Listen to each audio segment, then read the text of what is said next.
Hello, everyone. Welcome to the 14th episode of the Pony 411 podcast. My name is Forstring, and we're with you on this week of...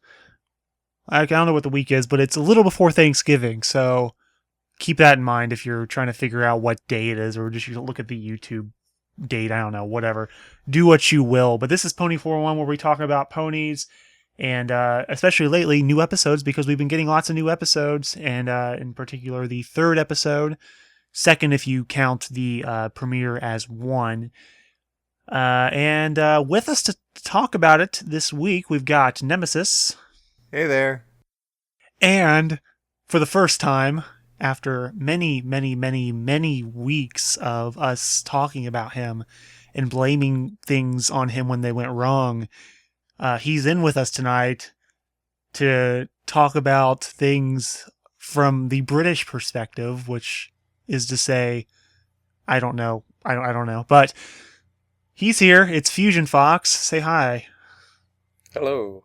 The British perspective has a lot more tea. You said say hi, not say hello. You already messed everything up. See, he's just... This is why we blame everything on him. Everything I do is failure.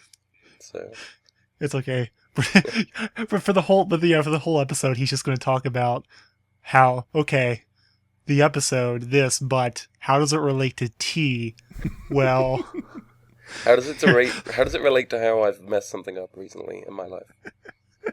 You just keep talking about, well, when I met that woman of the night on the street, it was much like Pinkie Pie's plight in Too Many Pinkie Pies. Anyway, actually, I don't know how that would work. I mean, that would actually be a very interesting story. I'd like to know how that happened. I think I had a dream like that once.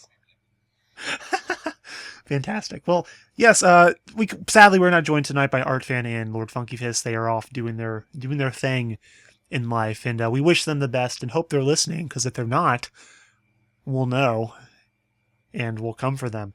So I have an app with their names on them. He's used it. He used it on me last week when I couldn't show up. It hurt. But I liked it. So, Pony 411, episode 14. The new episode this week was Too Many Pinkie Pies. We're going to get to that later. We're also going to talk about the new Gameloft My Little Pony game for iPhones and what else is it for? Android, rather. The droid. The droid. As the kids call it. The C3PO or something. I don't know. Yeah. I don't know what you kids use these days. I still have a flip phone. Except no, I don't. I don't have a flip phone anymore, but only since recently. But anyway, so I guess I certainly can't play this game. I'll put it this way. I guess iPads too can play this game. But we're going to talk a little bit about that game and how we feel about it. I'm sure many of you out there have played it as well and have your own opinions. But you're going to have to wait until we dispense ours, and then you can comment and tell us if we're wrong or something. I don't know. But we also have a really cool interview coming up, and I'll reveal who that is with here momentarily. To start off, as we always do, we've got the quick hits. This is the news of the week, and they're really, since the last time we recorded, that is, and wasn't really too much this week, but we've got a couple things to talk about. So jumping right in here with the first news bit of the week, Enterplay, the makers of the My Little Pony trading cards, have a contest going on over at their Facebook page. Sets of 7 special edition signed cards are the prizes. To find out how to enter, like the Enterplay Facebook page if you haven't already. Linked in the podcast description. You can find out more information on the contest and all that sort of thing at the Facebook page for Enterplay. Moving right along to some con news. Just a few weeks removed from the announcement of a Fiesta Equestria in Texas, another Texas con has popped up, this time in the northern part of the state. Bronyfest, as it's called, will be held March 29th through 31st in Louisville, which is in the Dallas-Fort Worth area. There's still plenty to be announced and decided concerning the con, including like a location and that sort of thing, and organizers have put up a Kickstarter page to help raise funds and perhaps throw around some ideas for what the people who are possibly attending the con want to see. So head on to the Kickstarter link in the podcast description if you're interested in attending or reading more about Bronyfest. Now, Ponycon AU, which is Australia's first pony convention, is now accepting exhibitor and performer applications on its website. Follow the link in the description if you're planning on attending and want to either perform or vend artwork or any other sort of things that you might want to sell while at the convention. That's mainly for anybody out there listening from Australia, unless if you're planning on making the trek all the way over there. Now, on slightly heavier con news, the Winter Moon celebration that was to be held in Atlanta, Georgia, is canceled, with con organizers citing a lack of communication from Hasbro and an inability to secure show guests. Those who had registered for the con will be refunded their money, and it's sad to hear, but perhaps next year something better will happen for the Winter Moon celebration. Now, following the runaway success of the My Little Pony comic series already, even prior to the release of the first issue, a new pony-themed comic series has been announced. It's a 6-part series, and each issue will focus on one of the main 6. It's being touted like a micro series, I believe. Now, from January 18th through the 20th, Animate Miami will be occurring at the Miami Airport Convention Center in Miami, Florida. Though it's a general anime and animation-based con, 3 of My Little Pony's voice acting staff will be in attendance, including Andrea Libman, Nicole Oliver, and Peter New. I wish Artfan was here tonight. We could see if he's possibly going to go, and if he goes, we could have a report straight from that convention here in January. Since he's not too far away, Miami I think is 45 minutes from him, so... Anyway, if you're down in Florida and you want to meet some of your favorite voice actors from the show, definitely check out Animate Miami with the link to the website, which is in the podcast description. He just sends you a report back like, I don't even know why I'm here. Why do you guys do this to me all the time? You know, knowing Art, that's probably what he will end up doing. He'll just be like, he'll just make puns the whole time. It'll God, that'd be wonderful. Anyway. According to a Discovery press release, last week's season premiere of My Little Pony was its best ever in terms of viewership. It was also a good showing for Littlest Pet Shop, which followed My Little Pony. It enjoyed the most watched series premiere ever on the Hub, so very, very, very good stuff going on for both of those shows last week on the Hub, and definitely kind of disputes any rumors that perhaps either of those shows really will be ending anytime soon. It's certainly not Ponies. If you've got that many people watching it, it'd be kind of stupid to take the cash cow out to pasture just yet, but we'll see. And finally, Bronycon has a date and venue for its 2013 iteration, and it's a bit different than previously expected. Rather than remain in the New York City area twice a year, the con is going to a once-a-year approach, with the next con falling on August 2nd through the 4th in 2013. The convention will be held in Baltimore, Maryland at the Baltimore Convention Center. For more information on this big change, keep listening to this episode, as we have an interview forthcoming with Logan Biscornet of Bronycon. He's their Deputy of Public Relations. So, that's what's up this week in the news.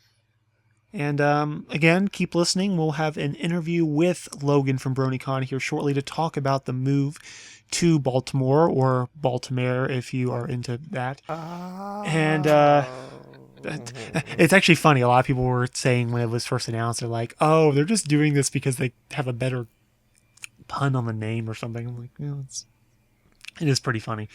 But before we get to that, we have... How come we didn't have a song for the quick hits? That's what I was looking forward to the most. Oh no! Like your introduction. That's because I was expecting you to do it. Oh my god! Didn't you know that? Didn't you get the memo? I left it on your desk this morning. Hurry!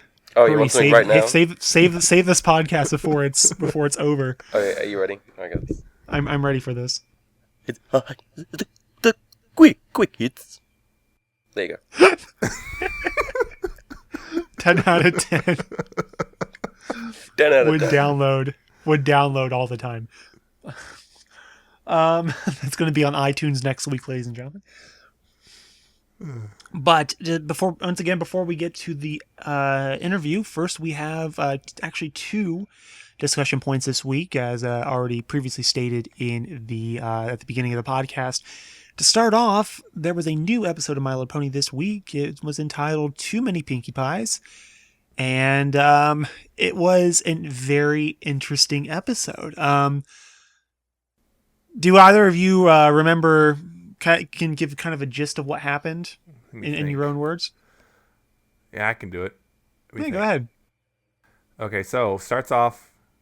Let's see. Pinkie's trying to bother Twilight about something. Wants to, because she thinks, oh look, Twilight's doing something fun, and since she does the same thing with all the other friends, and she bothers them. She wants to have fun with them. They're kind of busy at the time, and then they all want to have fun with her at the same time. But then you can choose, but she didn't want to choose, so she's trying to think, how can I be, trying to be fast at first. That doesn't work. And then Twilight says, oh, there's going to have to be more of you for that to happen. And of course, then Pinkie remembers a myth or a legend that what was it, her granny, or was it her auntie? I don't remember. Family member told her. I have to go back and look. But wasn't it like a grandma, Nana, something like that? I think something like that. Yeah. But anyway, so she remembers it. She remembers there's something in the forest that'll help, in the Everfree forest that'll help her. She finds it. Turns out it's Mirror Pond, which basically creates a clone of her. And of course, as things act, eventually she's, I can be in two places at once. She tries it, but then Fluttershy comes in with another thing to do, and so now she needs more and more clones, and of course the clones start cloning themselves, and chaos ensues. Yeah. And then so they gotta figure out which Pinkie's the real Pinkie and how to get rid of all these clones. Quite interesting. Yeah, it was a very, very interesting episode, and also very funny. Yes. Very, very, very funny. I mean, like, it's probably going to be, I would say, we obviously haven't seen the rest of the season, but I would say it's probably going to be at the top of many's end of the season lists for best episodes, even though there's less to choose from this season, I guess. Anyway, but before we get into any more discussion, just general thoughts on the episode as a whole. I guess we'll start with Nemesis again. Why not?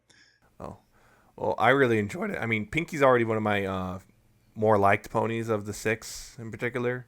But so even though there's been a few times in the past where I kind of found her annoying, but anyway, I enjoyed the episode. I really liked the animation, particularly because of the faces she made throughout. The faces just making me crack up. Particularly, of course, the G3 face we saw in the previews before.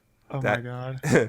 That just kind of, even though you're expecting it, still when it happens, it just still makes you crack up. They actually did a pretty good job in masking that, because like in the commercial, it's like Fluttershy and Rarity maybe like watching on while she does it, but in this case it was actually another Pinkie watching Pinkie.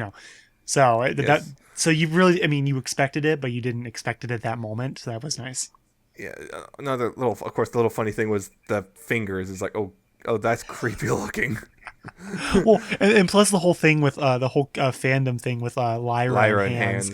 So like I immediately thought of that. Like, oh my god. Yep. Fandom's gonna that one. Yeah, absolutely. There was already a video last night. I know of some, like, someone made a video of when Lyra walks in and it's just like. We're fast, man. I know. It helped that this episode went online a little earlier than normal, but it's how I watched it, because I have the iTunes season pass. Oh man, what else was there? I was trying to think of it. Personally, I also kind of like the end where Twilight's ruthless with the clones. She's like, boom, boom, boom, boom. Even her horn, her horn's emulating a gun, because she smoking and blowing it out and everything. That was awesome. Yeah, probably thinking more things as we discuss stuff, but yeah, that's just stuff I remember off the top of my head in particular. Okay, what about you, Mr. Fox? I'm probably just gonna repeat pretty much what Nemesis just said. I really enjoyed the episode, but I think the episodes like this are the ones from the series that I usually prefer more than the other maybe some more story driven episodes, more, it's just kind of crazy wacky stuff going on for 20 minutes. It's just kind of what I enjoy from the show. But yeah, like Nemesis said, I think the faces and it always kind of feels like the animators have the most fun with Pinkie, and it just kind of, it's like an episode of them just being able to animate what they want and play with physics a lot. One of the scenes that you guys didn't mention yet is the one where she's like jumping into the pool and slows herself down right before it hits the water. Yes. Slowly goes in. I actually I'd been keeping myself like spoiler free, mainly just because I've been so busy. I haven't been like keeping up on news. So I hadn't seen the preview before I saw the episode. So when they did the G3 face, I was just like cracking up completely. I thought it was brilliant.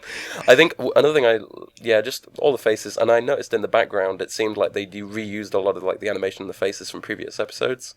And I mean, obviously that's probably a time-saving thing, but it was just kind of a nice little touch as well. Get to see some like just all these Pinkies acting independently in the background. It was fun. Yes. Yeah, I've only seen the episode once so far, but I know I'm gonna want to watch it again. It's gonna be like I'm gonna be paying special attention to what all the other Pinkie Pies are doing in the background, because I'm sure. I mean, I could already tell from the first time I watched it. There's just so many different things going on. I'm sure there's like just hidden gems back there. It's just like Pinkie's doing something at one point that's just like, oh my god, what on earth? But this episode was a lot of fun. And as I kind of mentioned to these guys already, and I was going to kind of touch on it. I found a lot of parallels between this and Lesson Zero, and of last season. This is the third episode of the season, much like Lesson Zero was last season. It's also known for being very funny, like just almost like laugh out loud, just like drop dead funny, kind of like Lesson Zero was for a lot of people. Of course, this is just a general thing because a lot of people aren't going to find the same things funny. Some people might think, for instance, Lesson Zero in this episode are just dumb. But I think most people see the general consensus seems to be that these episodes are very funny. Plus, also, it kind of gives you sort of a deeper look into, in both cases, Twilight in Lesson Zero and Pinkie in this one, they both kind of go a little crazy and just like, and you kind of show like, it kind of shows like their anxieties a little bit of like, Twilight in the case where she, needed something to learn or whatever, and in this case Pinkie trying to be at every place at every time, so like she would never miss something from her friends. And so like there's kind of like this whole anxiety issue where they're just like going nuts about it.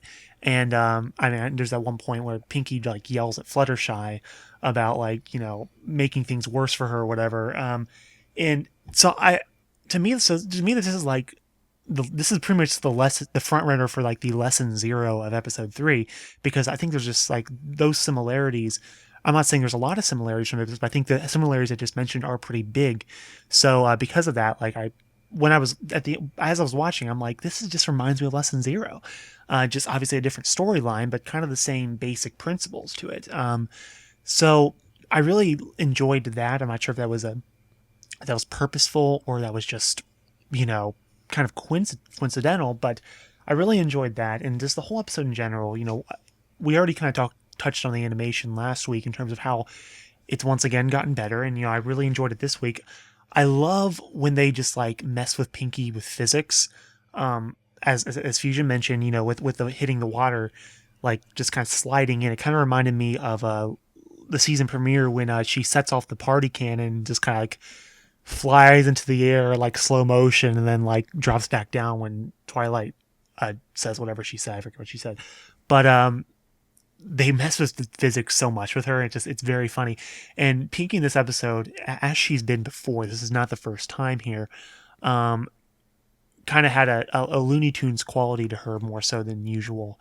Kind of like, especially the Pepe Le Pew thing where she's like bouncing up and down. That's very much a thing. I mean, it wasn't as much as in the episode where she's like literally bouncing after people. That's like super Pepe Le Pew. But this was close. This was close to it, and like the whole just like there's a lot of physical comedy and just like so. In that way, I kind of felt like it was very similar to like a Looney Tunes episode too. But My Little Pony fied, I guess.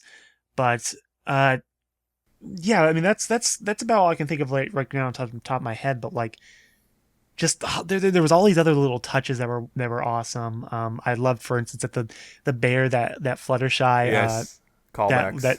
yeah, the callbacks. The bear was at the what was Fluttershy having? Like it was just like a little picnic. Yeah, it was. Like picnic tea party or something. I'm not sure. Yeah, and I was like, oh my god, it's that bear from what episode was that? Was that lesson 0 too? Yeah, that was lesson 0. That was lesson 0. God, here we go. But go deeper into the rabbit hole. Yeah, right. And plus, I also just really enjoyed Twilight at the beginning when she was like with the oranges. Yes, apples and oranges. And how the oranges kept coming back, like the frog at the end, or was it the frog that they look out the window and they in one of the Pinkie sees, and or was it a bird? It was either the frog or the bird. I mean, those are the two things that got zapped. But at first, I honestly thought she killed the bird. And I'm like, oh my god! In my episode notes, I wrote "R.I.P. Bird too soon," and then I was like, oh wait. I was like, oh wait, never mind. That the bird's alive. It's just like I don't know how it is living because it's an orange. How does that work? What has science done? What Twilight magic? Oh my god! But that was hilarious. And plus, last thing I'll say really quick.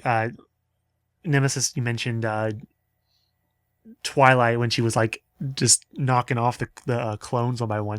Like they reminded me of I couldn't think of what it reminded me of when she like met, but then I realized it just kind of reminded me of what is her name? Is it Mrs. Puff from SpongeBob? Yes. Is it their name? Yes. Just reminded me of that. So I thought that was funny. I don't know if that was intentional or that's even, I might be the only one that really, caught on to that. I think I saw a picture. Someone actually captioned that one of the Pinkies like that. I why SpongeBob? Good for them. I'm glad I'm not the only one. Yeah. Because every time, the first time when I saw that, I was like, oh my God. Dear God, that looks like that hurts. Yeah. But then I was like, oh, hey, Mrs. Puff, that's funny. But yeah, so, because it's all I'll say for the moment, my usual, I'm going to talk for forever because you guys missed it last week and now I'm back to ramble on and on and on again. But I wanted to know what you guys thought of this episode kind of compared to the season premiere in the sense that, we're back to kind of the usual, I guess.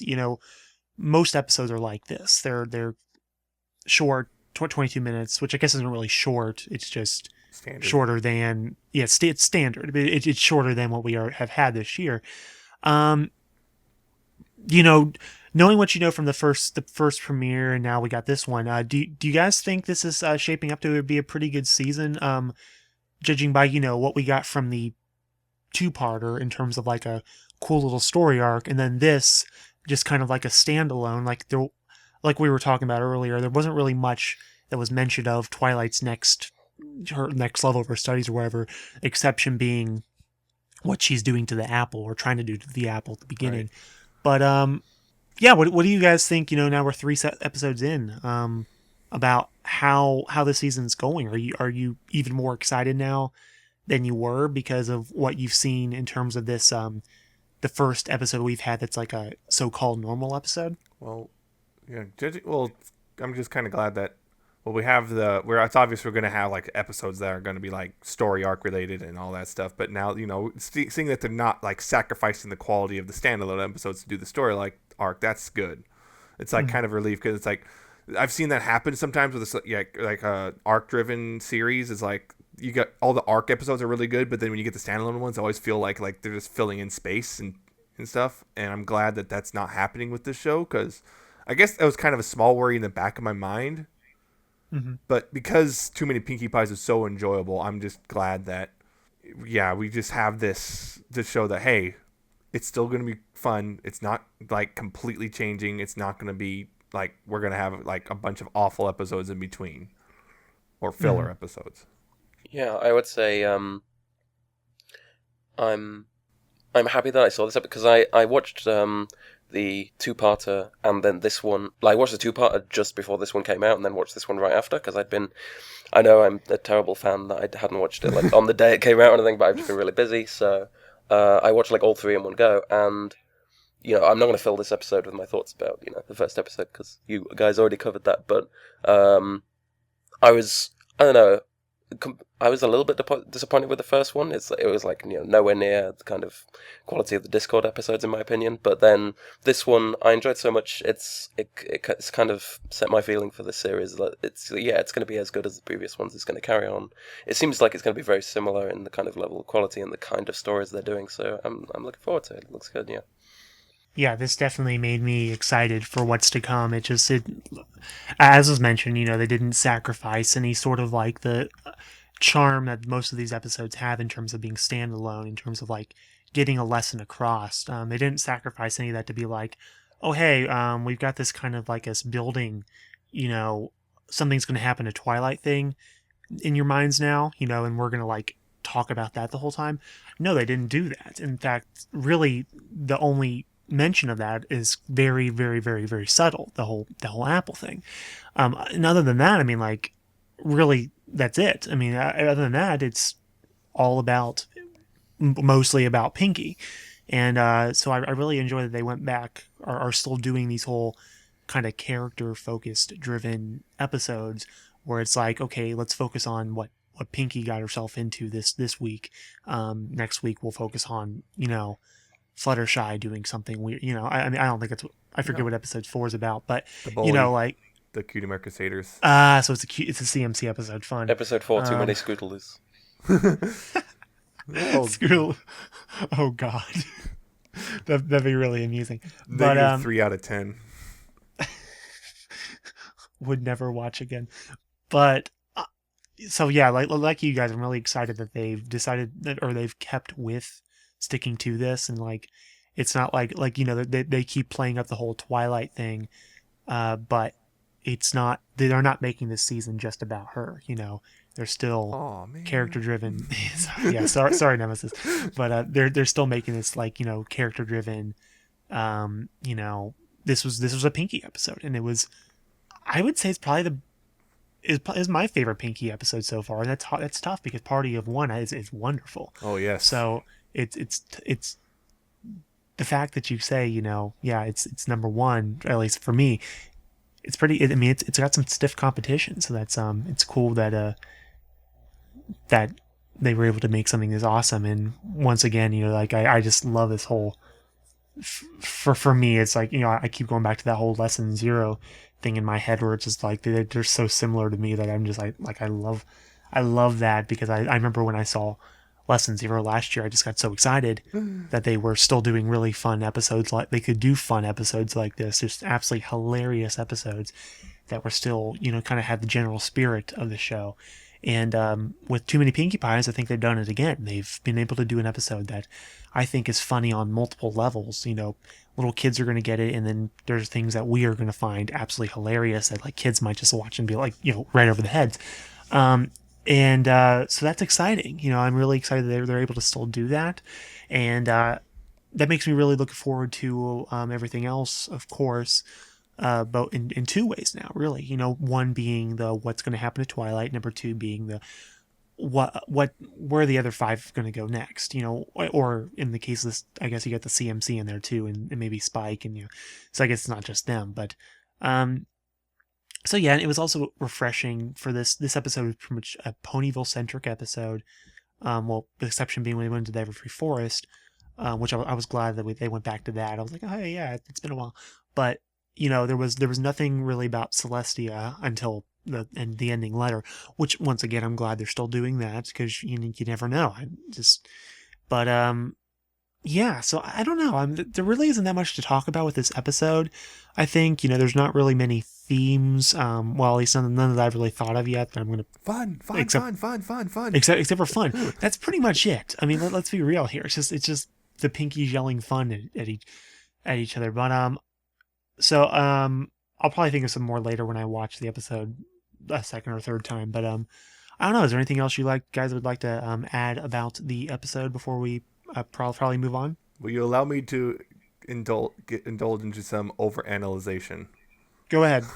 Okay, first thing, the clones.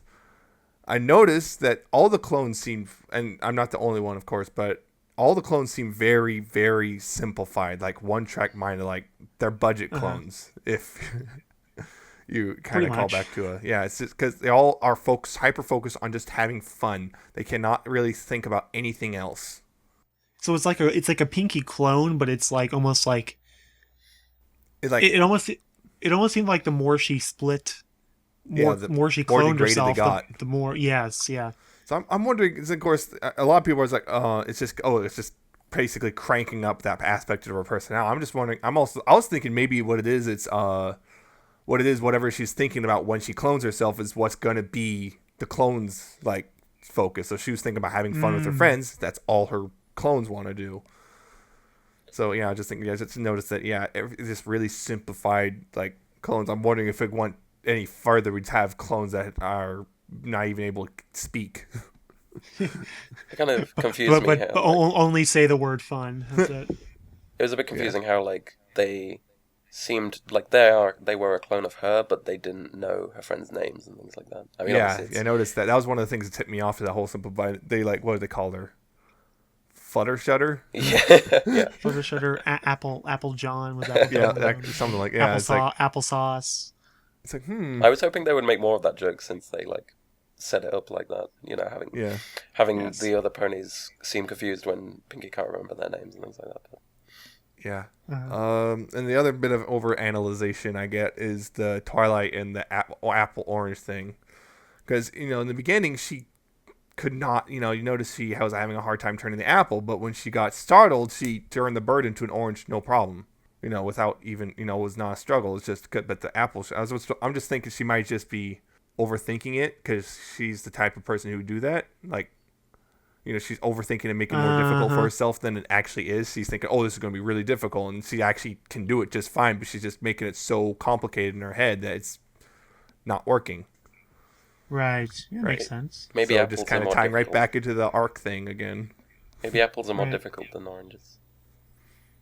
They are more complex. You say apples are more complicated than birds and frogs? Yeah. they're very... Apparently. Even I don't understand them sometimes. Buy some apples. Exactly. Fusion, anything else about this episode? No, nothing in particular. I mean, I'll agree that I didn't think it at the time, but now you say it's very Lesson Zero, like, I know what you mean. Like, I can't really describe it any better than that. But I understand, like, where you're coming from. But, yeah. I think I've covered everything. Okay. Really quick, I just want to mention a couple things that I noticed. Number one, I thought it was really a really cool touch, how at the beginning when Pinkie keeps hearing her own echo in the forest and then in the cave thing that she goes into, and it kind of like foreshadows the whole clone thing because there's multiple Pinkies. I thought that was really interesting. What was the other thing? There was a couple really hilarious quotes, I think. My favorite part being like that whole sequence where she's like talking about herself and she's like, but to herself, and then she's substituting me into everything. My favorite one being that there was like, I'm trying to get my attention, and then my favorite one was when she's like, tell me what. And I was like, oh, that's hilarious. I really enjoyed that. But what was the other thing? There was the whole I'm Spartacus scene, basically, where everybody was doing the I'm Pinkie Pie. Right. I immediately thought of that. There was one other thing. God, why can't I think of it? I don't know. Maybe what in the wide world of Equestria are you doing? Something like that. I like that just because it's like, oh, is that another Blazing Saddles reference or what? Yeah, right. Right. Or referencing whatever Blazing Saddles was referencing. Yeah, right. But I really enjoyed, the whole ending with the test being watching paint dry. Yes, that was amazing. I thought that was like, really that makes sense. I was just so worried for her. I was like, oh my god, what if she ends up? I mean, accidentally, messes up and sends the wrong Pinkie. Twilight zaps her like hardcore. I mean, there's actually already a fic about that. Oh god, of course. Yeah, of course. Of course there is. Yeah. Well, I mean, good on them for doing it. But I think my favorite part of the whole episode was just two parts. One being the G3 face just cracks me up, and the other one being when Pinkie had hands. I'm like, Oh God, Lyra, just hilarious. Still But creepy looking. oh, absolutely, That's the closest you're gonna get to answering the show, people. absolutely. But I mean, Piggy was just so sad in this sometimes too. I mean, like that's why I just Yeah. kind of felt like this whole anxiety thing. So I mean, really messed with her. Just like that whole like when she didn't know who she like if she was the right and like that whole like oh my God I can't lose my friends thing, and it was crazy. But good times. I enjoyed this episode quite a bit. It seems like the rest of us did too. And I guess we'll be back. Do we have a new episode? Is the episode this week? I forget. Yes, there's no breaks until the end of the year.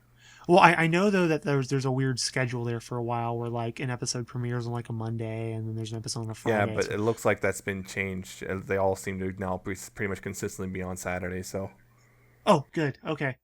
Um. Well, then I guess we'll talk about the next episode, which is what's it called?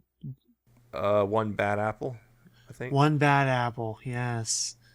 One Bad Apple, wherein the apple Twilight kept trying to mess with grows a brain and can think for itself and terrorizes Ponyville. At least that's what I think is going to happen. I don't know. But I don't so think I guess you're we've got. right I think you're wrong, but there. Oh, I guess we'll move on really quickly. What are we doing to go on time? Sweet. We'll move on to the Gameloft My Little Pony game that was released a couple. How long has it been now? A little over a week, I think. yeah, something like that. We released while we were recording the episode. I remember that. Yes. So it was, yeah, And it was like episode 11, I think. yes, Something like it that. was. It would have been 12, actually. Yeah, so it's been, It's been out for a while, yeah, but we've had time. Well, a couple of the people who have the means to play it have had time to play it. I unfortunately haven't been able to. I've watched my girlfriend play it sometimes when I've been over with her because she plays every single. Because she actually describes it kind of like something. It kind of reminds her of like a game called Dragon Veil, which I guess you can play on iPhones, and it's like along the same lines. So it's of course, and she loves Dragon Veil, so she's all over this too. But both of you have played the game and have some opinions yes. about it, from what I understand. So let's dive right in. Nemesis, do you wanna start with your rant, or do you want to give Fusion a chance to speak first before you?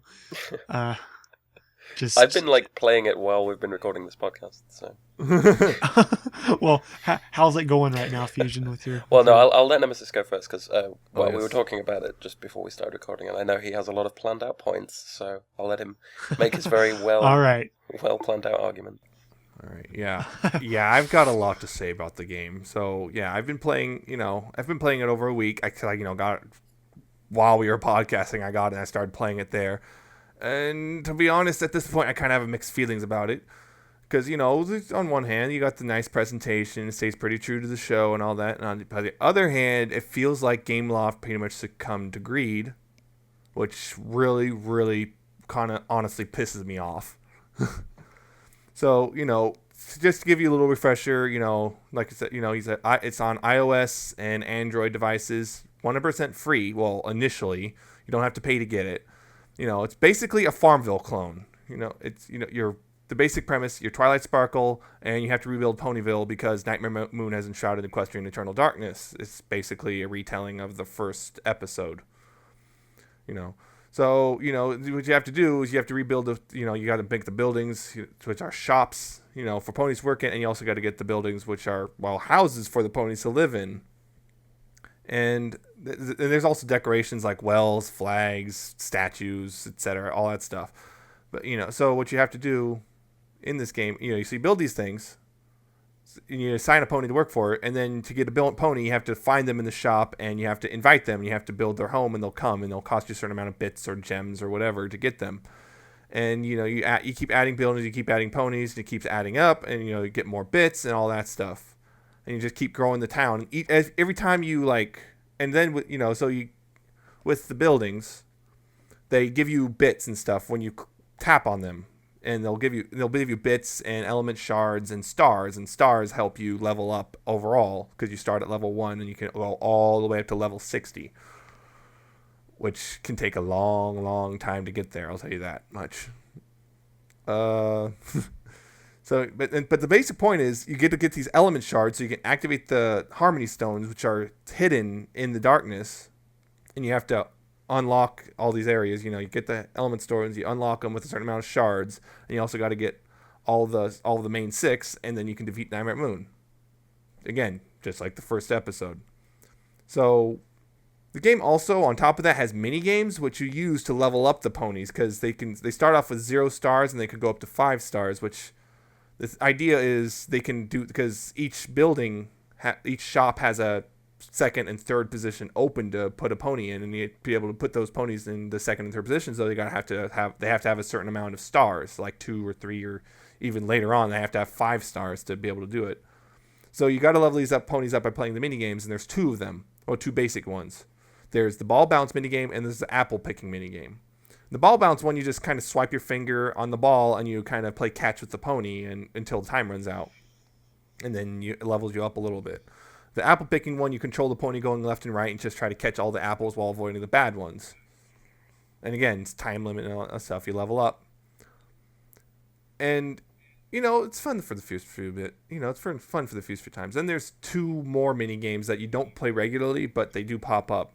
The first one is one when you finally earn a full star on the pony, you get to play the Magic Wings game, they call it, which is basically it's a side-scrolling thing. You tap on, and your pony flies, and you tap on the screen to make them fly higher and then let go to make them drop again. You're trying to collect the coins and the normal clouds and avoid the storm clouds and shadow bolts, and you just have a certain amount of time. It doesn't actually matter if you do anything. It just, no matter what, you get earned a star.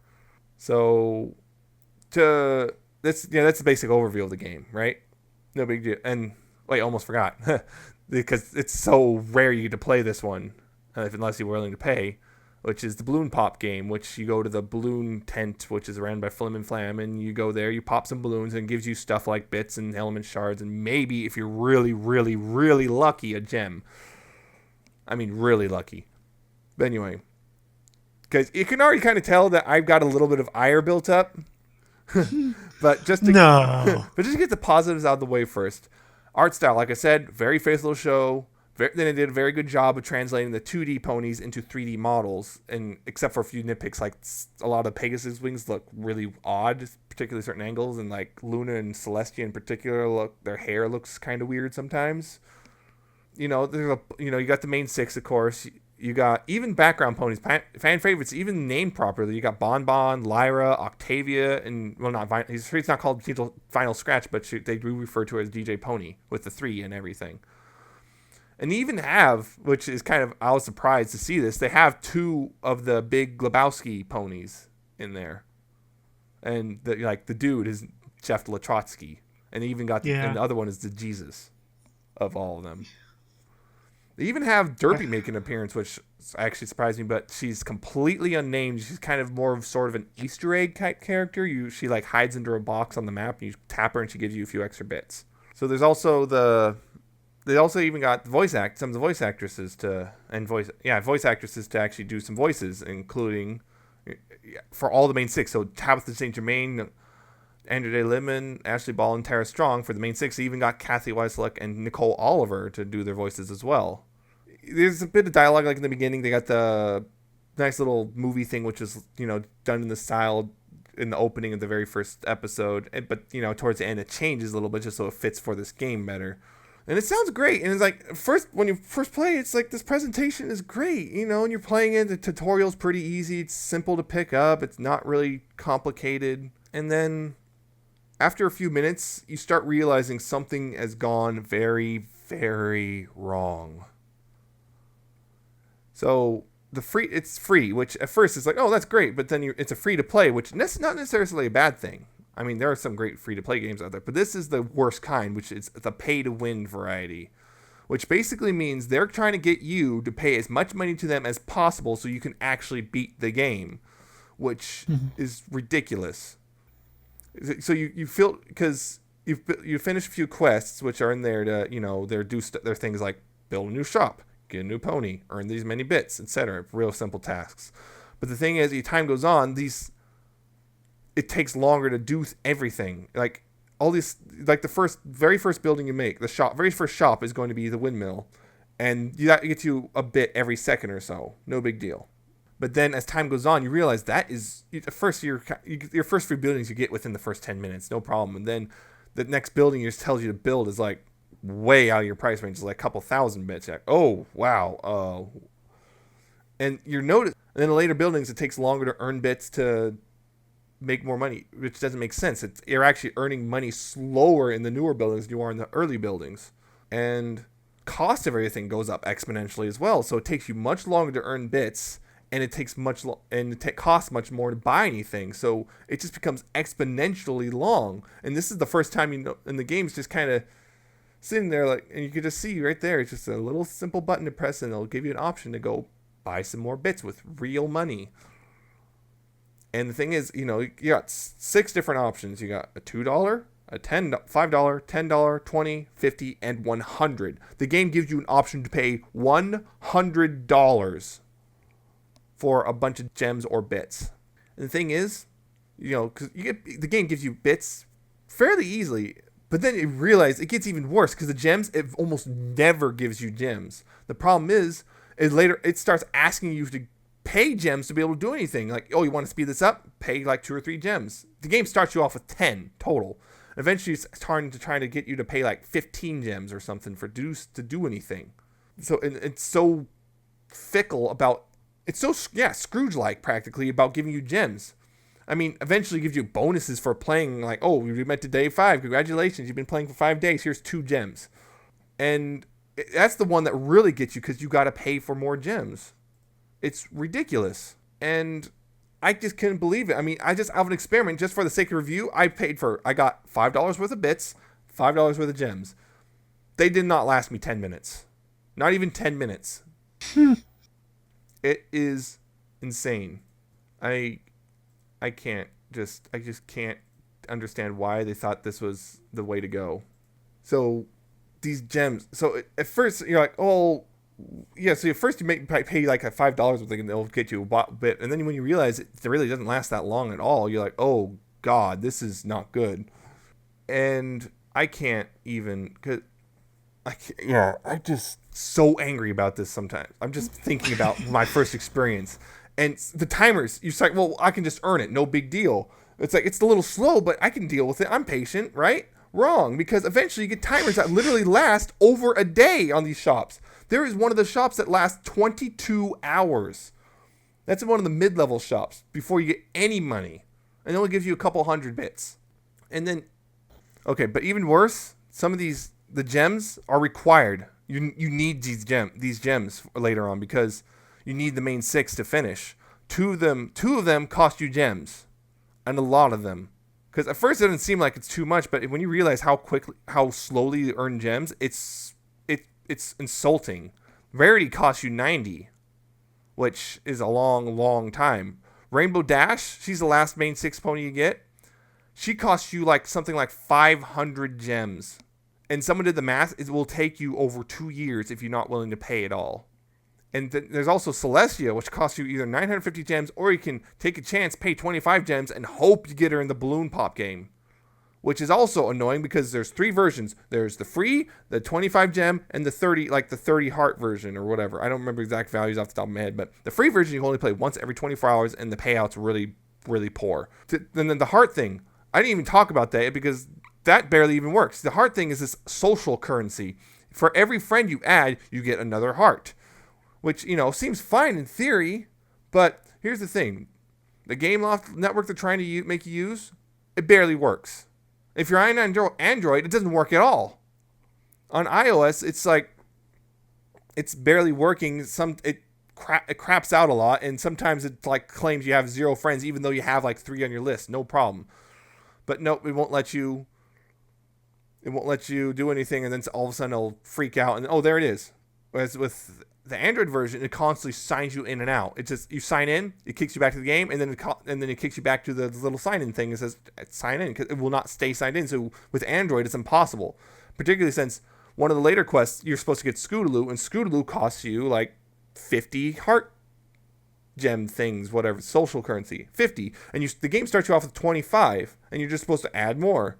by getting more friends, but you can't do it on Android. So this quest is impossible to do. So the social thing is broken. The timers are all messed up. It's slow. It's incredibly slow grind that will take you literally years to finish the game if you're not willing to pay. And then in the end of the game where you finally, because here's the thing, I used the hex editor on the Android version because you know what, I'm not going to give them my money, not for this. And I got to the end game. So I got all the elements. I got all the element stones activated. I got all the elements of harmony. Everything is ready to go, and it's just a bit of dialogue. That's a slightly modified version of the end dialogue at the end of Return of the Friendship is Magic Part 2. That's it. Nightmare Moon is defeated. Luna comes back, apologizes, and then you get Luna as another pony to play with in your town thing. Oh my God, that's it. That you get, and then there's a few epilogue missions. Oh, Shiny Armor wants to go on a date with Cadence. Well, get some flowers, and then that's it. By this point, you're probably, especially if you're not willing to pay, you're already at level 60, your max level. There is nothing left to do. That's it. It's really kind of disappointing. It's like you get all this way, and like this game kind of just, that's it. And it doesn't even make sense when you think about it, because the game's acting like it's the first episode, but then there's ponies, and then it makes references to season 2, and it's like, what? How would they know what's the season 2 stuff if it's the first episode? I don't even. So in the end, after this massive rant, massive disappointment. I really wanted to like it. I really wanted to like this game. I had high hopes for it. But I honestly, at this point, cannot recommend it to anyone, honestly. In the end, if Gameloft goes ahead and just, honestly, all it really have to do is fix their social network, because that is broken junk. That is a broken piece of junk right now. And adjust some of the values. They just need to release an update that adjusts some of these values, like shorten the timers, increase bit earnings. They do all this. It might actually be a fun little thing to play for 10 minutes a day or whatever. But as of right now, I would honestly recommend just avoiding it. It's just a time sink. And that long rambling thing was my review in verbal form. Anything to say, Fusion? There you go. I mean, yeah, we were talking before, and I pretty much agree with everything you were thinking. It takes too long to do everything. Especially if you're trying to do it without paying, it just takes too long to do anything.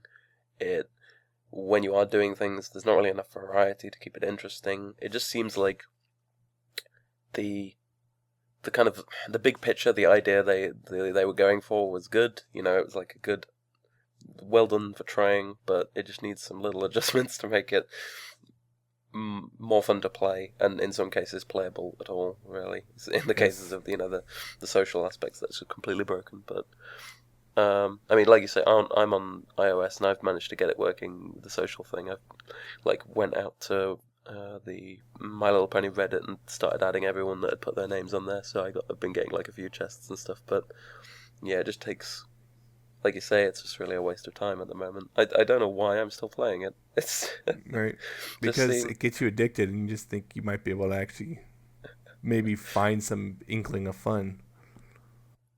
Yeah, I mean, I'm not at the point yet where I can't progress without gems and stuff. I can still just about manage to carry on doing quests and stuff by just grinding for bits.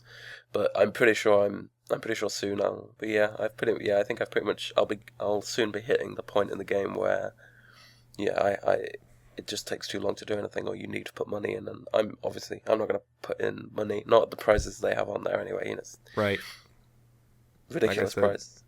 Ridiculous the prices are too high. What you're actually, for this virtual little game of ponies. But for the moment, it's a fun little distraction. It's nice. Like you say, it's true artwork to the show, and it's nice. It's still kind of funny just watching all the ponies kind of jumping around and acting like idiots in my phone for no real reason.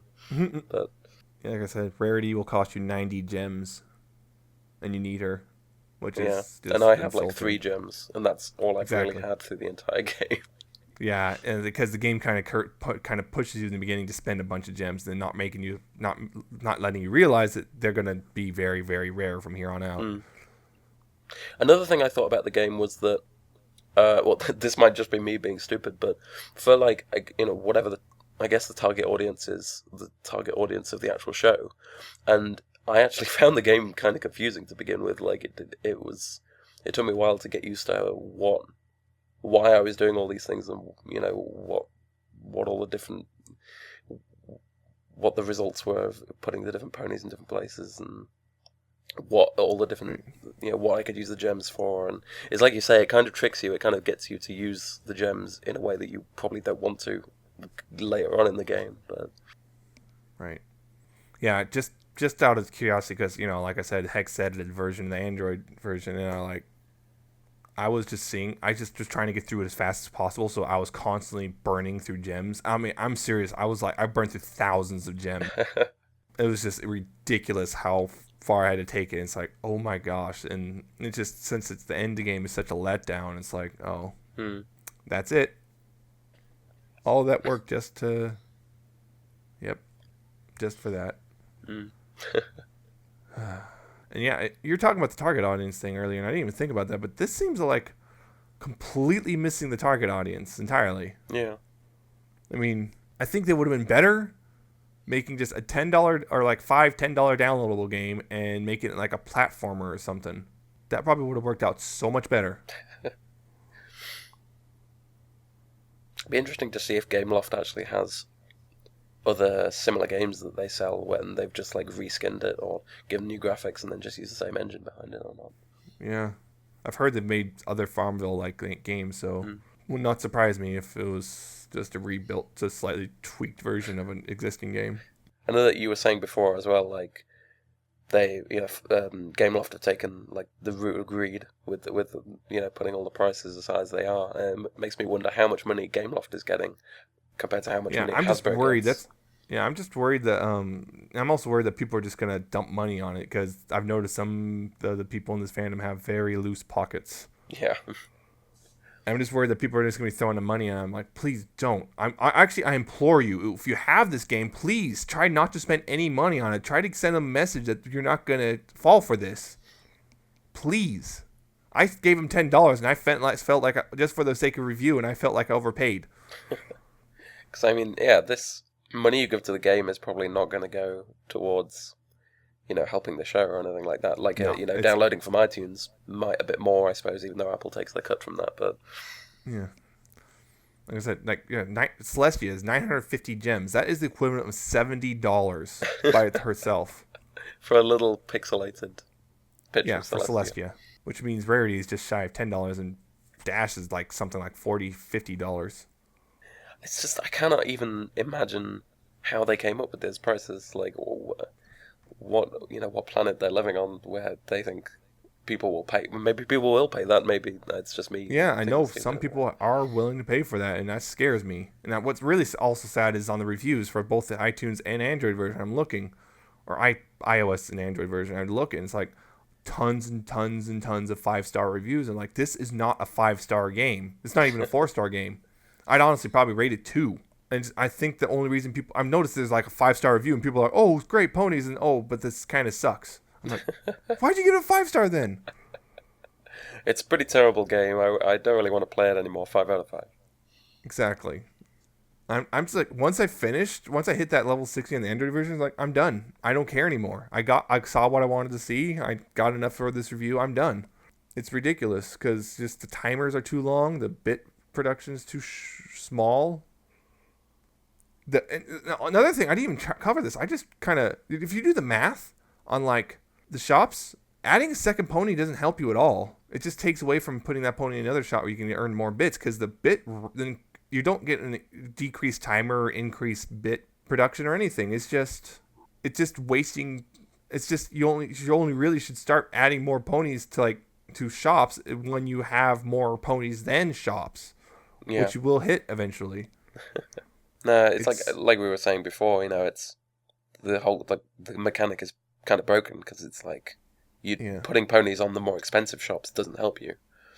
It doesn't help you unless you're playing the long game. Unless you're gaming the My Little Pony iPhone game. You got a strategy. Like the very first shop, the windmill. You get 60 bits for every minute for the grain. Or you could put a second pony on, you get 90 bits for every minute and a half for bread. It's like, that's the same. You get the same amount of bits either way. essentially, because it's just 30 seconds extra. Another 30 seconds, another 30 bits. Wait. Yeah, see, it just kind of illustrates. I think I've only found one shop so far in my investigation that kind of showed, oh, hey, I actually do get more bits if I do it this way. So you're saying the best way to play is just to put one pony on every shop? Yeah. Put one pony per shop until you have more ponies in shops, and then start adding second ponies. By that point, you should have ponies leveled up. And that's another thing. The leveling up, the initial ones like Twilight, Bonbon, and Mrs. Kate, they level up pretty quickly. Yeah. But as time goes on, they start leveling up really, really slowly. And they also take longer. Again, the timers get out of control. Like, Twilight's timer is like, what, 4 minutes? 4 minutes, something like that? Between like, mini games? Whereas, like, Applejack's is like over an hour. Yeah. And I think some of the later ponies are like over 3 hours per. Or you can skip it for a couple gems. What do you know? I've got to get back to my game and change my strategy. Yeah, it's ridiculous. It is absolutely ridiculous. And I think that's about all I could say without just going overkill. Without just shouting and mumbling to yourself. Right, yeah, so I think this segment's over, and we're going to move on. All right, so once again, Gameloft, obviously Nemesis wouldn't say play it, but if you want to find out for yourself, if you haven't already, it's very easy to get if you're an iPhone, Android, iPad user, and the like. If you want to make your own, get your own opinion of it, and if you already have an opinion of it and you'd like to let us know what you think, Twitter, tell us, or YouTube comments, even email pony401podcast@gmail.com if you want to say, hey, this is what I think, and maybe we'll address it next week. Who knows? But and maybe Nemesis will have a change of heart all the way down. So no, I highly doubt it. Yeah. Okay, but yeah, moving on. We have our interview next, and like I said at the beginning of the evening, this is an interview with Logan Biscornet of Bronycon, because Bronycon has moved its entire location.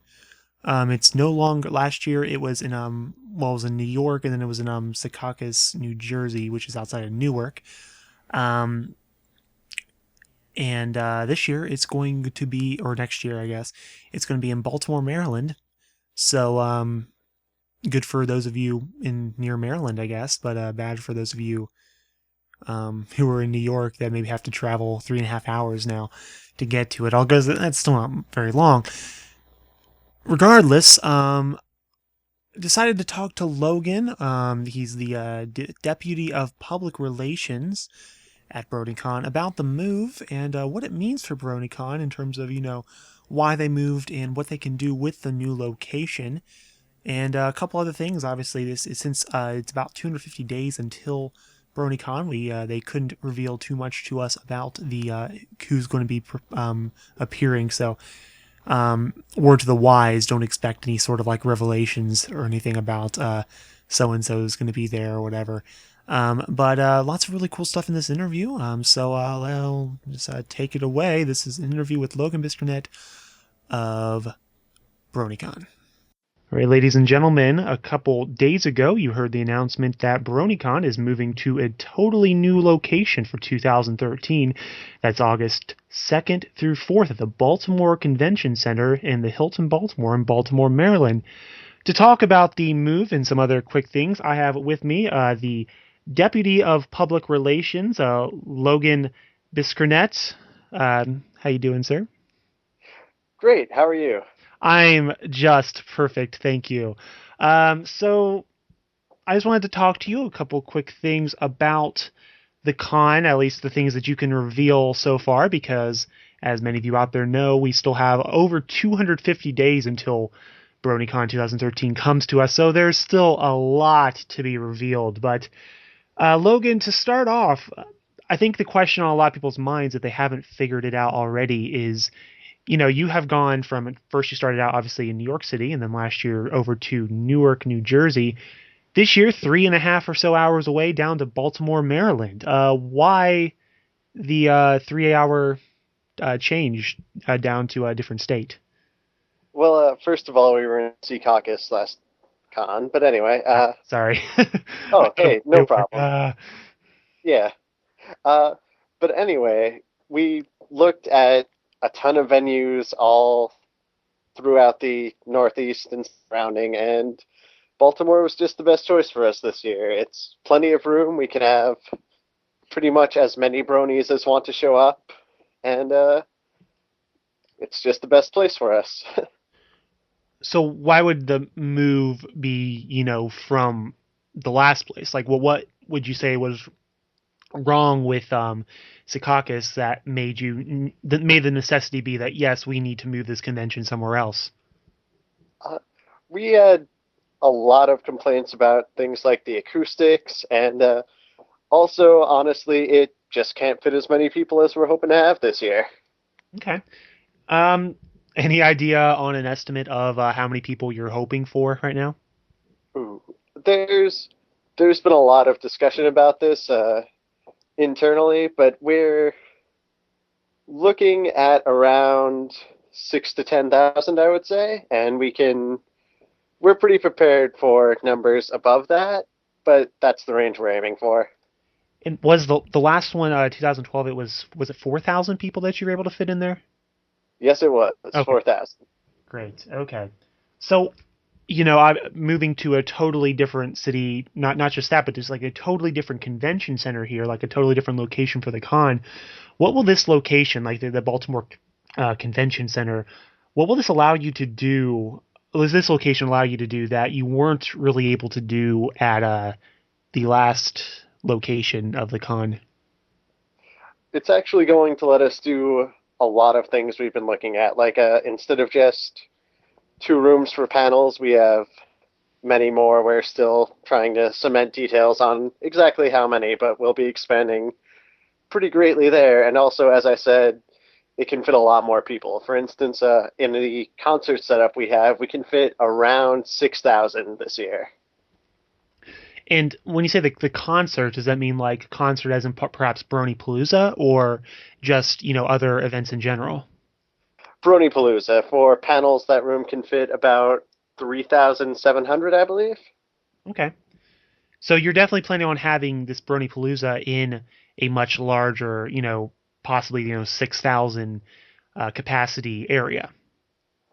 Yes, we are. And I've seen pictures, at least, of the proposed layout, and it's looking pretty incredible. Well, it's definitely going to be really interesting for anybody who gets on that bill to say that, hey, I performed at a sizable venue to about 6,000 people. So that'll be a very interesting, I think. And this is the first I've heard of it that it would be that large, but that's very, very cool. So keeping with Bronypalooza, I think it said on your website that the plan is to keep the music going almost all weekend. If that's the case, how do you plan on pulling that off? Well, we have a lot of applicants, obviously, and we're still discussing exactly what we're going to be doing. But we've got some stuff in the works that I think a lot of people will be excited about once they can reveal it. Yeah, right. Okay. Let's see here. So I think, and this is obviously a very vocal majority here. This is a minority, but I know on Twitter and some other places, some have criticized the move to Baltimore from the New York City, New Jersey area, alleging that the convention is not staying true to its roots, or that it's like trying to get away from New York or the area for whatever reason. In that like there's more to it than just we want more space. How would you or anybody else from the con, I guess, respond to that? Well, honestly, we looked a lot around the New York area, and we really wanted to stay close to where the other cons had been, but this was quite simply down to Baltimore having the best venue for us. There's no other reason, and we're sorry that we can't stay where we have been, but nothing against anyone in the New York area, and we really hope you guys make the relatively short drive down to Baltimore. Yeah, it's not too far, and it sounds like even if they don't, it sounds like there's going to be a new convention there in New York City, kind of picking up where you left off anyway. So is there anything, obviously, like I said at the beginning of this interview, there is a lot of time before we have a while before the convention actually begins, or is even really before we can even start saying like, oh, BronyCon's just around the corner. No, it's still a ways away. But is there anything you can kind of reveal at this point in terms of guests, in terms of maybe who you have gotten, or maybe kind of hints as to like what kind of guest you're trying to get? I really wish I could, but we're not at a state where we're comfortable releasing any information there yet, unfortunately. Okay. All right. Let's see here. I don't really have anything much else for you. Is there anything else you'd like to add about the convention that hasn't really been hit on yet in this interview, that you want people out there, anybody listening to this, to know about Bronycon, your decision to move, or anything of the sort? Just that I really hope everyone listening tries to make it to Bronycon, and it will be, if everything works as we have planned, it could very likely be the largest gathering of bronies anywhere so far. Mm-hmm. And it's going to be something incredible, and I fully believe that. Something else I just thought about. I noticed also, August 2nd to 4th is the date of the con this year. In previous years, it used to be more than once a year, but it's certainly never been at more toward the end of the summer. Why the change in terms of months? Was that kind of just a availability thing in terms of the venue? It was mostly availability and the fact that we didn't want to step on any other large events' toes for the most part. Like, we didn't want to go in July because then you've got Everfree and San Diego Comic-Con and that kind of stuff. And we tried to pick the best date we could for staying away from other events so the attendees wouldn't have to choose between two. Right, okay. Well, on our show, Pony 411, our tagline, I guess you could call it, is please pony responsibly. Now, Logan, if I may ask, if you were asked, and I'm going to ask you, so I'm going to ask you, what is your definition of ponying responsibly? I would say ponying responsibly is making the show a part of your life, however large you want, but not letting it be the only thing you're interested in. Yeah, it sounds good to me. I like that. Okay, well, once again, ladies and gentlemen, that was Logan from Bronycon. He's the Deputy of Public Relations, and Bronycon is happening here in a couple months, August 2nd through the 4th, and badges are currently available. Early bird registration, $10 off the door prices. The door prices are full 3-day badges for $75, a Friday and Saturday only badges are $55 each, and a Sunday only badge is $45. Then pre-registration will start after that, and there will be $5 off the door prices. Did I hit everything? Does that sound good? I believe you did. Maybe mention that we still have sponsor seats available as well. Oh yeah, sponsor seats. So if you're interested in sponsoring BronyCon 2013, you can definitely still get on that. You can visit bronycon.org for more information. Logan, thank you very much for talking to us today. Anytime. All right, and that was an interview with Logan from BronyCon. Once again, bronycon.org for all details pertaining to the convention, which is happening August 2nd through 4th, 2013 in Baltimore, Maryland at the Baltimore Convention Center. Who knows? Maybe you'll see one of us from the podcast there. Probably not, unless they invite us, because clearly we're the best of all the podcasts that are out there. The premier pony podcast. So, the premier pony podcast. So, by the way, premier pony podcast as in PREMIER, just a public service announcement to anybody out there who likes to call their con the premier con of such and such, but use premier with an E on the end. That's actually incorrect. Please stop doing it. Thank you. I see that quite a bit. Everybody wants to call their con the premier con or whatever, and most of them use the wrong premier, and I'm just like, guys. Anyway. It's all your fault. No. Let's not get into that. But So I guess all that's left for this week is our fan content. Obviously, we don't have Art again this week because Funky's not here. We also don't have Art this week, as in the person. But what would he do? I don't know. Because he doesn't do fanfics anymore. Speaking of fanfics, though, Nemesis does those. Yes. And he's got a relatively quick one for you this week. Yeah. And take it away. So in case you weren't sick of hearing me talk about the Gameloft game quite yet, here's some more, because this fan fiction is called The Glitchloft Logs, and it's by Mistake One. I hope I'm pronouncing that right, because I have no idea. Because it's spelled with a Q, and yeah. So anyway, this game is, this fanfic is about the game. Wow, see, this is what happens when you're kind of blind with rage. You call fanfics games, and yeah. So anyway, it's basically a fictionalized version of some guy's interpretation of the game, and it's basically notes Twilight Sparkle takes, and he kind of talks, oh no, confusion about why is Nightmare Moon back, and then where's Granny Smith, and why are these ponies come back? Why does everything cost so much money? Why do I have to play these games with a ball? I don't understand. And it just kind of slowly shows all these little problems with the game through a story, and it goes through, and it's kind of funny. It made me chuckle a bit when I found it. It's not exactly spectacularly written or anything. It's adequate. It's not like it makes any huge errors or makes a wall of text or anything. Nice, it's kind of cathartic to read if you're kind of irritated about the game. And it even mentions the little bit of the hex editing type Android cheat type stuff that has been going around, which I highly recommend because it makes the game a lot more enjoyable, or somewhat enjoyable at least. Yeah, it's also really short, so it's going to take you like 10, 15 minutes depending on how quick you read to get through it. I recommend it just for that sake. It's straightforward, nothing really super huge to talk about. So yeah. Yeah, that was a fun fanfic. Short too, which is always nice. Yeah.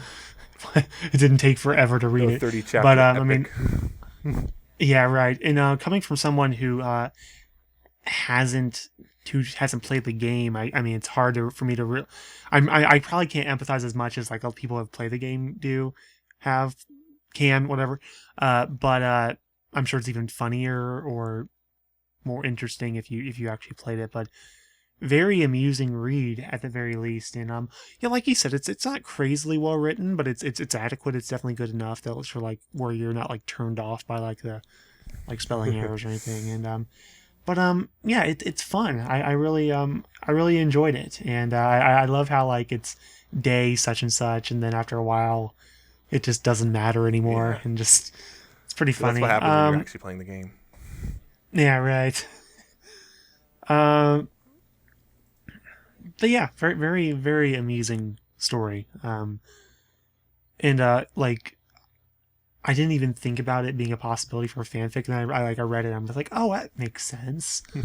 Like, duh, yeah, of course someone would do it, but it's still very clever. Yeah. Like you say, it was funny.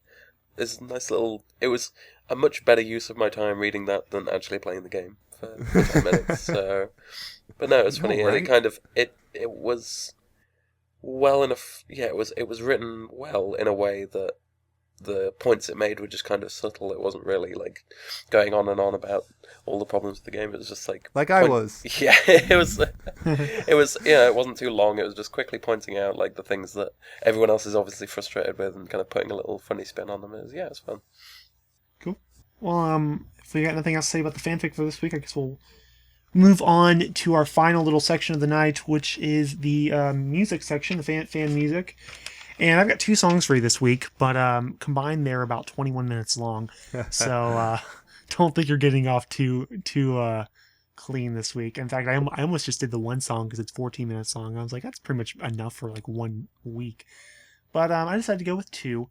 And the first one is by a guy named Kyoga. Or Kyoga. I'm guessing Kyoga. I don't know. Apologies if I'm saying it wrong. That name sounds familiar, though. It's because we featured one of the songs in one of the first episodes we ever did The song called, I believe, Far From Home is what it was called. And very cool guitar solo track. Very, very, very interesting. This song is definitely not guitar, No, it's but not. it's very cool. It's called Caves, and it's 14 minutes long, broken up into 3 different parts.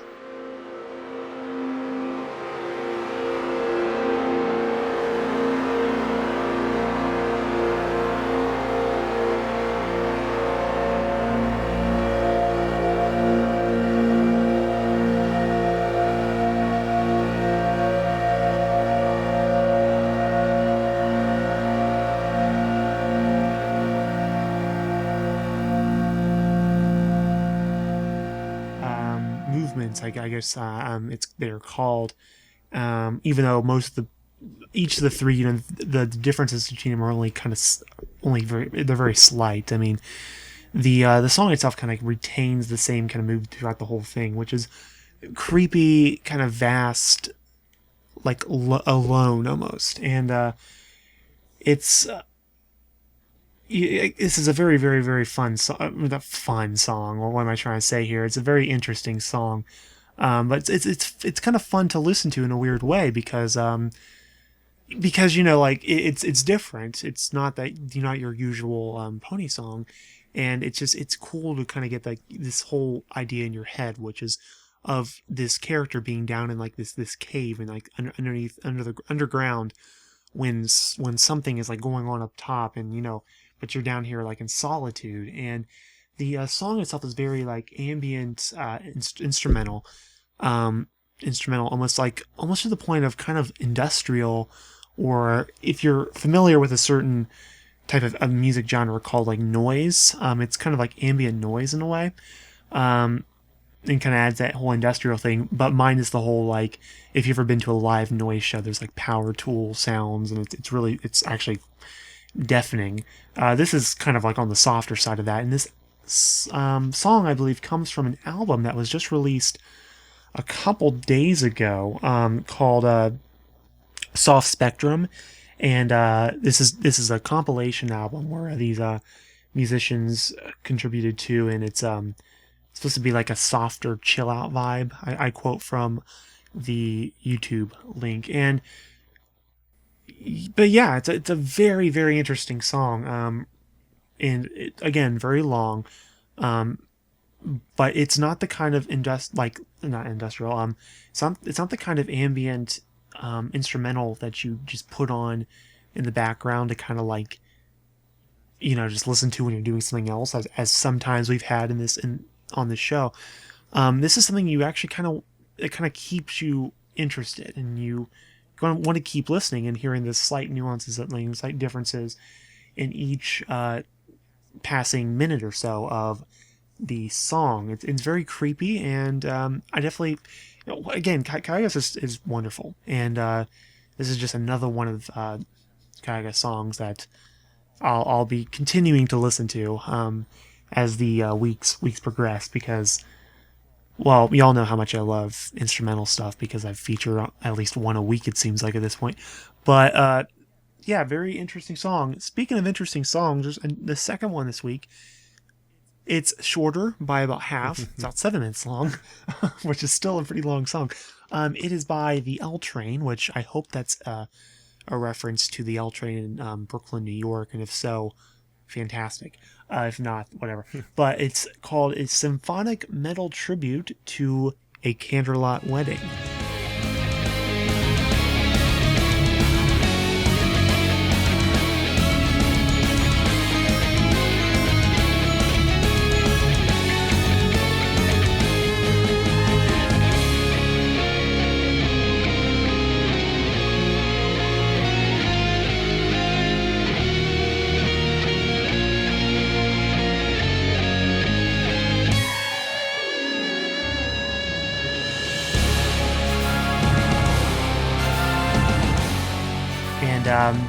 As the title suggests, it's basically all the songs you heard in A Candlelight Wedding, the season finale to season 2, and it's all symphonic metalized, as opposed to make it a verb.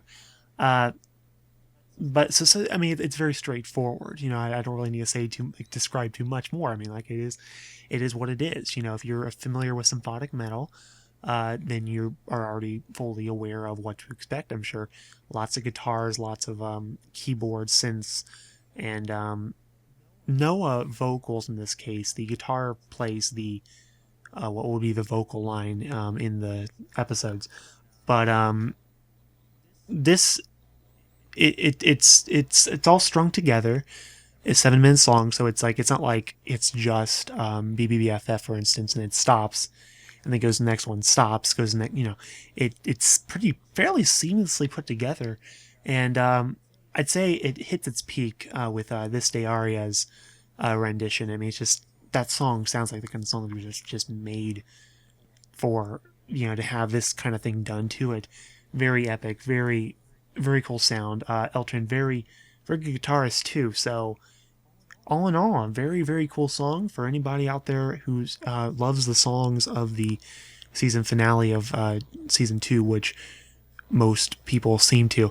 And if you're into symphonic metal, then you can do a lot worse than this song. So that's all I got, guys. That's just 2 songs for the week. The first one, I was like, I wasn't really knowing what to expect from that one. I enjoyed it, but sometimes it kind of felt like it was starting to drag every once in a while. But that was just probably because I don't know, maybe I was in a rush or something at the time when I was listening. But yeah, it was like 14 minutes. Oh my god! But I enjoyed it. I would honestly say it kind of feels, it kind of gives you that sense of aloneness, of just loneliness. Not really loneliness, but being alone. If you can kind of understand the difference between, it's just like, isolation and all that stuff, just which would kind of imply, I think, from the caves. And I think it's supposed to, it's about like Cadence being in the caves and the Candlelight Wedding sort of thing, if I remember correctly from like the description. Yeah. Mm-hmm. And then second one though, that one, oh my god, I loved it so much. I mean, seriously. Big surprise. I just it's just one of those things. It's like, I really don't familiarize myself with all the different genres people like throw out there, because it seems like there's like 3 new ones every day, honestly. But I'm going to make some music people sound very angry and stuff, but whatever. It's like, I'm a music person, but I don't concern myself with the genres so much as just what is the song itself good. But anyway, I like the song. It reminded me of Trans-Siberian Orchestra a bit, which is probably not surprising, but I also agree with Kevin. That song just really peaked with This Day Aria, but particularly in the end, I also really, really liked like the last 30-40 seconds of the song as well, because that just seems to do really well. Just the ending is just kind of interweaving the My Little Pony main theme right back into it, and to the end of Love Is in Bloom, and it's just, I really enjoyed it. To the point I listened to it like 5 times in one night. So, yeah. Awesome.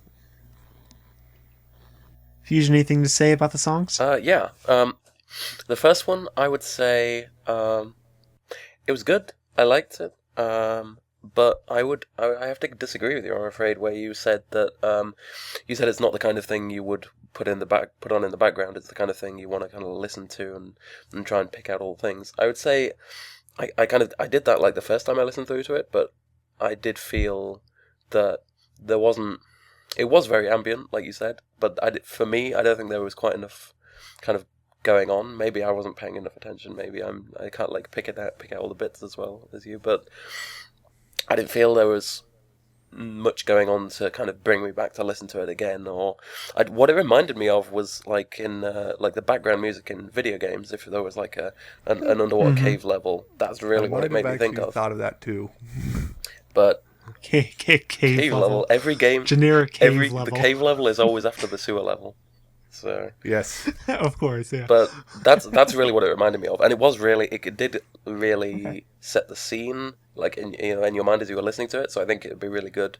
That's what made me think of that. But just listening to it on its own, I don't know whether I would like want to go and listen to that kind of music all the time. Just sitting down and listening to it. Having it on in the background though, I think would be nice. Kind of pretty relaxing. The second one, though, I have to agree with Nemesis that I really liked it. I'm a very big fan of symphonic metal. You know, I saw Nightwish in concert like last week, and I saw Within Temptation in concert like a couple of months ago. I'm a pretty big fan of the genre. Just I name know dropping. all Jesus. my like celebrity friends. Am I right? Did you meet them all too? Well, they wanted to meet me, but I was like, I'm too busy. Sorry. So sorry, guys. I did Yeah. this funny podcast. But yeah, I'm a big fan of the genre, and I think that this song is very well done. You know, especially for what it is, which is just, you know, remaking the songs from the show in X genre. You know, it's not trying to create anything new necessarily, but I think it's a very faithful conversion, and I think it just sounds really good. Yeah, I would definitely listen to more of his stuff if he's done other things in that vein. Earlier I actually listened to he apparently did a symphonic metal tribute to the first season. I listened to that. I enjoyed that too. So yes. Right. Okay. Well, that is the music for the week, and with that, I guess that brings us to the close of this episode. Episode 14 once again, and I'd like to thank everybody for listening as always, and we'd be very, very, very gracious if you checked out some of our things on social media, mainly twitter.com/pony411, as well as our new Facebook page, facebook.com/pony411. It's where you can get all of the news, I suppose, even though neither of them are really updated that much, but maybe that'll change sometime. If more people follow or like us, we'll be like, oh, hey, more incentive to say more things or something. I don't know. But, so yeah, like us or follow us or whatever you need to do on there, and we'll be very, very, very grateful. Also, if you wherever you are listening to this episode currently, you can also find it somewhere else. Gasp. This is on YouTube, and then also on iTunes and Libsyn if you want to do it directly in an MP3 form. So check everything out there. We like the YouTube views and the downloads quite a bit. So definitely download so you can listen to us on your iPod while you're playing the My Little Pony game on your iPhone. I don't know. But wait, can you listen to music while you're playing the My Little Pony game? Theoretically, I think you possibly. I don't know. You could. I can't remember. You could totally, if that's the case, then listen to Nemesis rant about the game while you play it. And real time, groundbreaking. But I guess it's really quick. I wanted to throw out something. I wanted to throw up this delicious sandwich I had from Cheesecake Factory today. It's actually really good. You should go there. You should go to Cheesecake Factory, ladies and gentlemen. Pony 411 brought to you by Cheesecake Factory. I mean, Artfan and I have been to Cheesecake Factory together twice now. Fusion and I once, one with Artfan too. So it's like the official food place of Pony 401 and everyone. It should be the official place of everything ever because it's got good food and the cheesecake's wonderful. Anyway, what was I going to say? Throwing out there we go. I recently started a blog, and by recently I mean like 2 days ago, where I'll be reviewing all the episodes of the season in a slightly more, what's the word? I'm not just rambling like I would be more on here, and it's more thought out, more cohesive.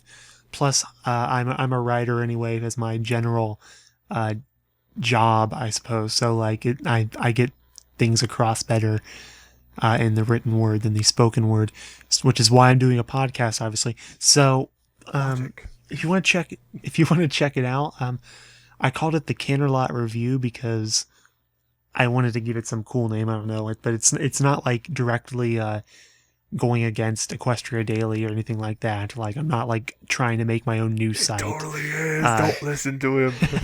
Absolutely. I already write for another news site. I don't know why I would do that. I mean, I might add other features to it eventually, but as of right now, it's just going to be, reviews of the show and anything else maybe randomly that I might want to put up there. I'm probably also going to post links to the podcast to give another outlet. And apparently Nemesis might also have something on there soon. We might post his written out The text review the text review rant of the Gameloft game, because since I can't really review it because I don't have it, better him, I suppose. But definitely check that out. Currently the website is canterlotreview.blogspot.com, but that may change to just canterlotreview.com if I decide to pony up, so to speak, and purchase I think it's like $10 a year for the domain. And I know the domain's open because, strangely enough, no one's ever called anything Canterlot Review. It's the weirdest Now thing. you've told everyone. They can all rush out and do it, though. Oh, better God. hurry up. That would be really... Release. Actually, that'd be You really should- sad. Yeah. Oh, well. If they do, that's life. But, so if you're listening to this, 5 months after the fact, it's probably at something else different than .blogspot.com. But as of right now, that's where it's at. And I would love it if you checked it out and maybe told me if I'm wrong on things and I'm a bad reviewer. I don't know. I mean, criticism's good. I like to hear it, so whatever. But I don't know. I guess that's it for this week. Next week, got episode 15, where we'll talk about the new episode, and that might be it, actually. I don't know if we'll have anything else to talk about. Although, no, the comic wouldn't be out yet. Not yet. I guess you can wait for a review on the comic until probably about episode 16. Soonish. But, yeah, soonish. But, thanks as always for listening. Oh, by the way, Twitter, I'm at 4String MLP. He's at Nemesis Prime 1. And he is at FusionFox, although his account is locked, so you have to... He's scared. It's also never updated, so... Yeah, there's that too. You just haven't like updated since Artfan. end of October. Yeah, Artfan was on Twitter the other day, and it was amazing. And I think I was messaged him like, "Oh my God, did someone mention the Titanic or something? Why are you on?" He's only on because Jason Newsted is on Twitter now, boy. so he can stalk Of him course. more properly. Yeah. Oh, God. Anyway, but so find us on Twitter there. We enjoy a good follow, and we might even follow you back. Who knows? Who knows? But anyway, on behalf of everyone here at Pony401, thank you very much for listening now and before this, and so on and so forth in the coming weeks, I suppose, if you decide to keep listening to us. We appreciate it very, very much, and I like what I do. Do you guys like what you do? with Yeah, this? sure. Is it I fun? guess. It's a good. It's a good time. Whatever. So It's good for I mean, you. It's good fun and good for you, and good for your family. That's it. It's good for your heart, My doctor recommends for your health. Dr. Steve Brill. Guaranteed to low cholesterol. It's guaranteed to lower your casserole. So take it. Not take actual guarantee. Something like that. But yeah, tune in next week. We'll be back at the same general time, which for you guys listening out there, it's probably Monday or Tuesday, but we'll probably be updating either a Sunday or Monday. I don't know, whichever one. So yeah, I think that's it. And once again, thank you for listening. And as always, in case you forgot that this is what you're supposed to do with your life, please pony responsibly and have a wonderful week. Good night. Bye. Or good day, whichever you prefer. I did. Good night. Good day. Have a pleasant tomorrow, everyone.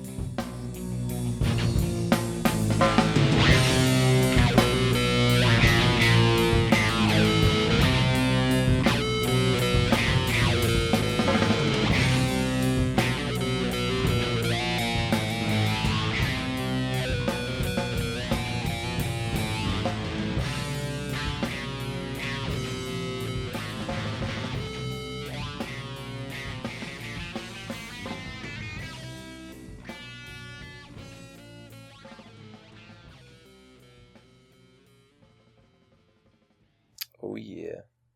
Gonna replace my ponies. Gonna put you on this stand here. Nemesis was a fool for telling me his strategies. A fool.